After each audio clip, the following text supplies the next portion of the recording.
Hello दोस्तों, नमस्कार दोस्तों, हमारे यूट्यूब चैनल पर आप सभी का स्वागत है। अगर अभी तक आपने हमारा चैनल सब्सक्राइब नहीं किया है तो प्लीज़ इसे सब्सक्राइब कर लीजिए। आज हम फिर से लेकर के आए हैं general knowledge one liner question जो कि परीक्षा की दृष्टि से बहुत ही महत्वपूर्ण होने वाले हैं। तो वीडियो पर आप फुल बने रहें जिससे आपको फ़ायदा मिल सके। तो चलिए हम क्वेश्चन स्टार्ट करते हैं। 1739 में किसने राजधानी दिल्ली के निवासियों का कत्लेआम का हुक्म दिया था? तो नासिर शाह ने जो है कत्लेआम का हुक्म दिया था। कहाँ के निवासियों को? के दिल्ली के निवासियों का कत्लेआम का हुक्म दिया था। प्रसिद्ध ग्रंथ ललित विस्तार का संबंध किस बौद्ध धर्म से है? किस धर्म से है? तो इसका धर्म जो है बौद्ध धर्म से है। ठीक है, ललित विस्तार का संबंध। वत्स महाजनपद आधुनिक उत्तर प्रदेश के प्रयाग के पास तथा काशी जनपद के दक्षिण पश्चिम में था। इसकी राजधानी यमुना के तट पर अवस्थित कौशाम्बी थी। आजकल इसे किस नाम से पुकारा जाता है? तो आजकल इसे कोशम नाम से पुकारा जाता है। किस मुगल शासक ने आमेर के राजपूत शासक जयसिंह को मिर्जा राजा सवाई की तथा अजीत सिंह को महाराणा की उपाधि प्रदान की व इजारेदारी प्रथा की शुरुआत की? तो जहांदर शाह ने जो है इसकी शुरुआत की थी। कब की थी? 1712 से 1713 ईस्वी के बीच में। रणजीत सिंह की संरक्षिका का नाम क्या था? तो रणजीत सिंह की संरक्षिका का नाम सदा कौर था। दुर्गा राम मंछाराम 1809 से 1878 शिक्षित गुजरातियों के एक छोटे से समूह का नेता था। ठीक है, जो 1830 ईस्वी के दशक में समकालीन समाज का प्रभावशाली आलोचक बना। 1844 ईस्वी में इन्होंने कहाँ मानव धर्म सभा की स्थापना की? तो इन्होंने यानी दुर्गा राम मंछाराम ने सूरत में जो है इस सभा की स्थापना की थी। 10 जनवरी 1790 को बंगाल के गवर्नर ने 10 वर्ष पर बंदोबस्त करने की बात उठाई। 22 मार्च 1793 को भूमि राजस्व का स्थायी बंदोबस्त बनाया गया। यह किस गवर्नर जनरल के समय में हुआ था? तो यह जो है लॉर्ड कॉर्नवालिस के समय में हुआ था। लॉर्ड वेलेजली के साथ सबसे पहले सहायक संधि किस राज्य ने की थी? तो लॉर्ड वेलेजली के साथ सबसे पहले सहायक संधि हैदराबाद ने की थी। किसने की थी? हैदराबाद ने की थी। कौन सा विदेशी ग्रंथ ऋग्वेद से साम्यता रखता है? तो जेंद अवेस्ता जो है वह ऋग्वेद से साम्यता रखता है यानी समान है। चतुर्विंशति सहस्त्री संहिता किस महाकाव्य को कहा जाता है? तो चतुर्विंशति सहस्त्री संहिता रामायण को कहा जाता है। किसको कहा जाता है? रामायण को कहा जाता है। सूत्र ग्रंथों में पुनर्विवाह करने वाली को पुनर्भू कहा गया है।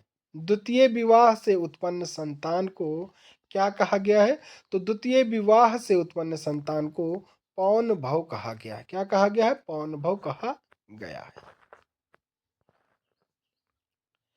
2825 ईसा पूर्व में किस पर्शियन सम्राट ने सिंधु क्षेत्र को जीतकर अपने साम्राज्य का एक प्रांत बना दिया था? तो डेरियस प्रथम ने जो है पर्शियन सम्राट ने जो है डेरियस प्रथम जो था वह पर्शियन सम्राट था। इन्होंने सिंधु क्षेत्र को जीत करके अपने साम्राज्य का एक प्रांत बना दिया था। कुल 108 उपनिषदों में से कितने वैदिक साहित्य के नाम से माने जाते हैं? तो प्रथम 12 जो हैं वह वैदिक साहित्य के नाम से माने जाते हैं। महात्मा बुद्ध के समय में अवंती जनपद का शासक कौन था? तो महात्मा बुद्ध के समय अवंती जनपद का शासक चंड प्रघोत महासेन था। कौन था? चंड प्रघोत महासेन। 24वें तीर्थंकर महावीर का प्रतीक है। तो चौथे 24वें जो तीर्थंकर थे वह महावीर थे। इनका जो है प्रतीक सिंह था। इनका प्रतीक क्या था? सिंह था। 71.4 मीटर ऊंची कुतुब मीनार, जिसे कुतुबुद्दीन ऐबक ने प्रारंभ किया तथा इल्तुतमिश ने पूरा किया, किस सूफी संत को अर्पित है? तो यह जो है कुतुबुद्दीन बख्तियार खिलजी सूफी संत को अर्पित है।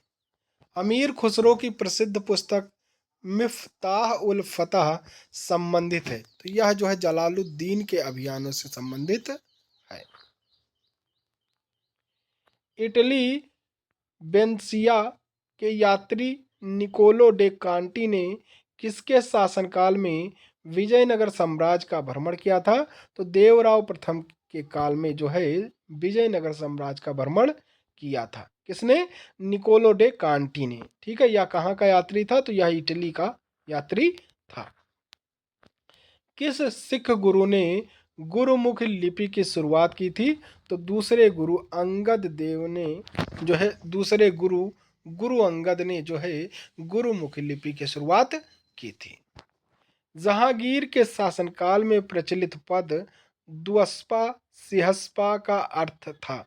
इसका अर्थ जो है घोड़सवार तथा दूसरे का अर्थ 3 घोड़ों वाला है। सिखों के नेता वीर बंदा बैरानी को किस मुगल बादशाह ने पराजित किया था? तो बहादुर शाह प्रथम ने जो है इनको पराजित किया था। मुर्शिदाबाद कब तक बंगाल की राजधानी के रूप में स्थापित रहा? तो 1773 ईस्वी तक मुर्शिदाबाद बंगाल की राजधानी के रूप में स्थापित रहा है। चतुर्थ आंग्ल मैसूर युद्ध में निर्णायक विजय के लिए मकविर्स की उपाधि किस अंग्रेज को मिली थी? तो लॉर्ड वेलेजली को मिली थी।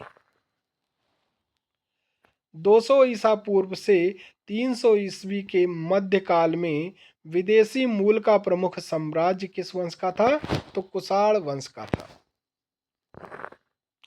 उपलब्ध रेडियो कार्बन तारीखों के अनुसार भारतीय उपमहाद्वीप में ज्ञात प्राचीनतम कृषिगत बस्ती मेहरगढ़ है, जबकि भारत में सिंधु क्षेत्र से बाहर ज्ञात सर्वाधिक प्राचीन बस्ती कौन सी है? तो बालाथल है। अशोक की मृत्यु के बाद मौर्य साम्राज्य पश्चिमी तथा पूर्वी 2 भागों में विभाजित हो गया।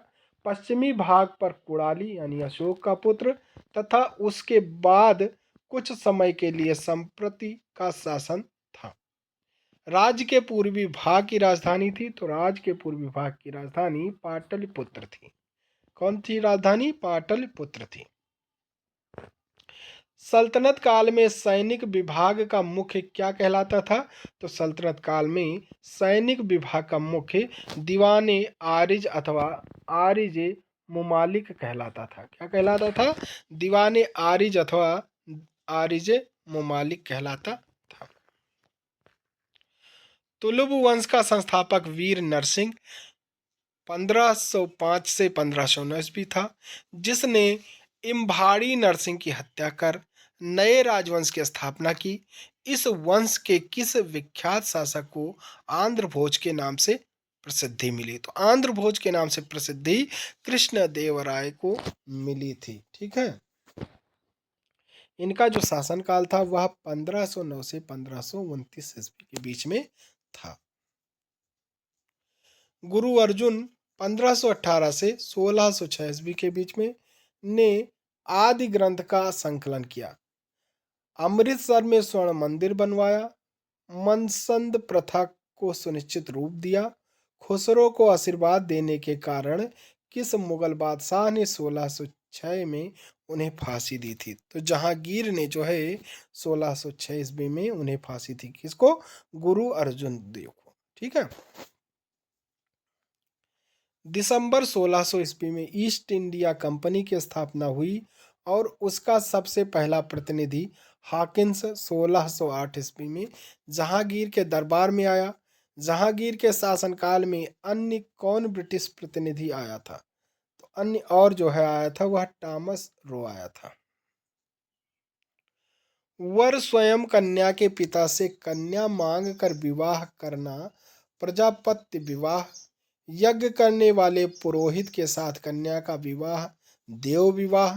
कन्या के पिता द्वारा धन के बदले कन्या का विक्रय कौन सा विवाह कहलाता है? तो वह जो है असुर विवाह कहलाता है। ठीक है, कौन सा विवाह असुर विवाह कहलाता है?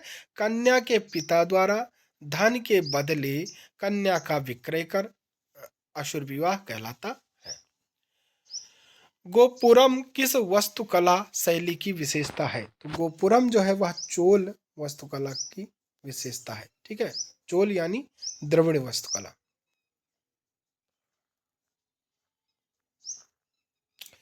1728 में मराठा और निजाम के बीच हुए पाले खेड़ा के युद्ध की समाप्ति के बाद दोनों पक्षों में कौन सी संधि हुई थी? तो दोनों पक्षों में मुंशी सेगांव की संधि हुई थी। सिंधु घाटी सभ्यता में घोड़े के अवशेष कहाँ मिले हैं? तो सिंधु घाटी सभ्यता में घोड़े के अवशेष सुरकोटदा में मिले हैं। तहकीके हिंद नामक पुस्तक की रचना करने वाला अलबर्नी किसके काल में भारत आया था? तो यह जो है महमूद गजनवी के काल में भारत आया था। हिजरी सन का प्रारंभ कब हुआ था? तो 622 ईस्वी में हिजरी सन का प्रारंभ हुआ था। किस सुल्तान के शासनकाल में चहल या 40 गुलामों के दल का संगठन था? तो इल्तुतमिश के शासनकाल में चहल या 40 गुलामों के दल का संगठन था। अहमद शाह अब्दाली ने पानीपत की तीसरी लड़ाई में किसको पराजित किया? तो अहमद शाह अब्दाली ने पानीपत की तीसरी लड़ाई में मराठों को पराजित किया था। किसको पराजित किया था? मराठों को पराजित किया था। वैदिक काल में शासन का प्रधान राजा होता था, जबकि उसकी सहायता करने वाला सर्वाधिक महत्वपूर्ण पदाधिकारी होता था। तो उसकी सहायता करने वाला सर्वाधिक महत्वपूर्ण पदाधिकारी पुरोहित होता था। कौन होता था? पुरोहित होता था। अलाई दरवाजा किसका मुख्य द्वार है? तो अलाई दरवाजा जो है वह कुतुब मीनार का मुख्य दरवाजा है। अकबर के विरुद्ध युद्ध करने वाली प्रसिद्ध रानी चांद बीबी का संबंध किस राज्य से था? तो चांद बीबी का संबंध अहमदनगर से था। किस राज्य से था? अहमदनगर राज्य से था। हम्पी किस नदी के उत्तरी तट पर स्थित है? तो हम्पी जो है वह तुंगभद्रा नदी के उत्तरी तट पर स्थित है। तुझके बाबरी यानी बाबर की जो आत्मकथा है उसको तुझके बाबरी कहते हैं। किस भाषा में लिखित है? तो यह जो है तुझके बाबरी तुर्की भाषा में लिखित है। किस भाषा में लिखित है? तुर्की भाषा में लिखित है। भारत में ब्रिटिश साम्राज्य के विस्तार के लिए सहायक संधि की नीति का अनुसरण किस गवर्नर जनरल ने किया था? तो लॉर्ड वेलेजली ने किया था। किसने किया था? लॉर्ड वेलेजली ने किया था। 10 राज युद्ध किस नदी के तट पर लड़ा गया था? तो 10 राज युद्ध जो है पुरोड़ी नदी के तट पर लड़ा गया था। दिलवाड़ा जैन मंदिरों का निर्माण किन शासकों ने करवाया था? तो दिलवाड़ा जैन मंदिर का निर्माण सोलंकी शासकों ने करवाया था। किसने करवाया था? सोलंकी शासकों ने करवाया था। हिजरी सन 622 ईस्वी में प्रारंभ हुआ। इसका प्रारंभ किस घटना से संबंधित है? तो इसका संबंध जो है हजरत मोहम्मद में मक्का से मदीना का पलायन किया था, उस समय से हिजरी सन का प्रारंभ हुआ था। खानवा के युद्ध में मेवाड़ को परास्त करने वाला शासक कौन था? तो खानवा के युद्ध में मेवाड़ को परास्त करने वाला शासक बाबर था। कौन था? बाबर था। पानीपत का दूसरा युद्ध 1556 में किस किसके बीच हुआ था? तो हेमू तथा अकबर के बीच में हुआ था। भारत में स्थानीय स्वशासन प्रारंभ करने का श्रेय किसे दिया जाता है? तो लॉर्ड इर्विन को दिया जाता है। समुद्रगुप्त की प्रयाग प्रशस्ति पर किस मुगल शासक का लेख उत्कीर्ण है? तो जहांगीर का लेख उत्कीर्ण है। भारतीय नेपोलियन का विरुद्ध समुद्रगुप्त को किस इतिहासकार ने दिया? तो V.A. स्मिथ ने दिया था।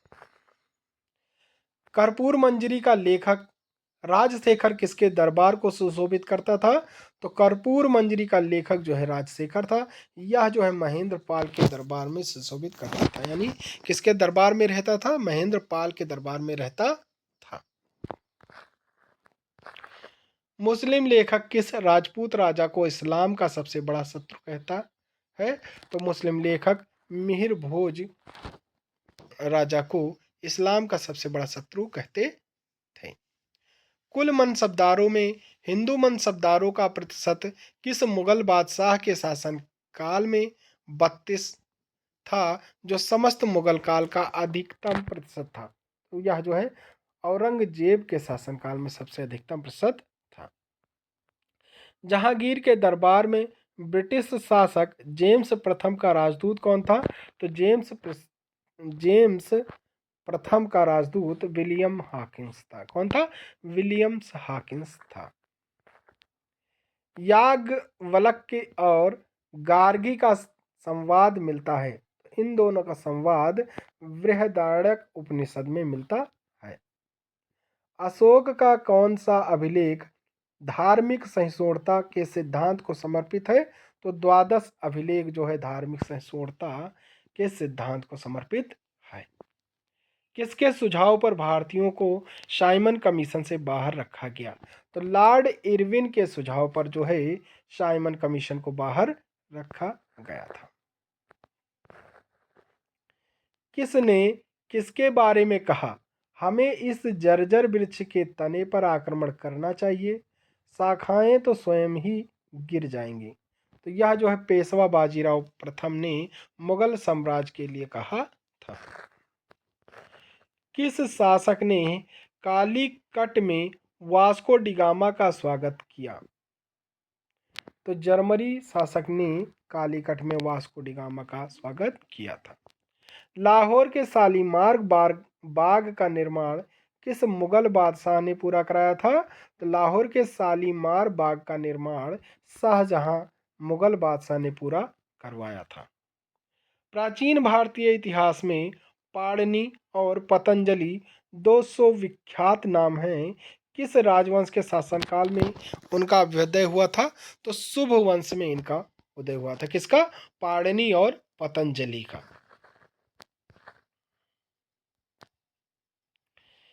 वह प्राचीन विश्वविद्यालय कौन सा है जो बौद्ध धर्म की वर्जियान शाखा का केंद्र है? तो वह जो है विक्रमशिला विश्वविद्यालय है।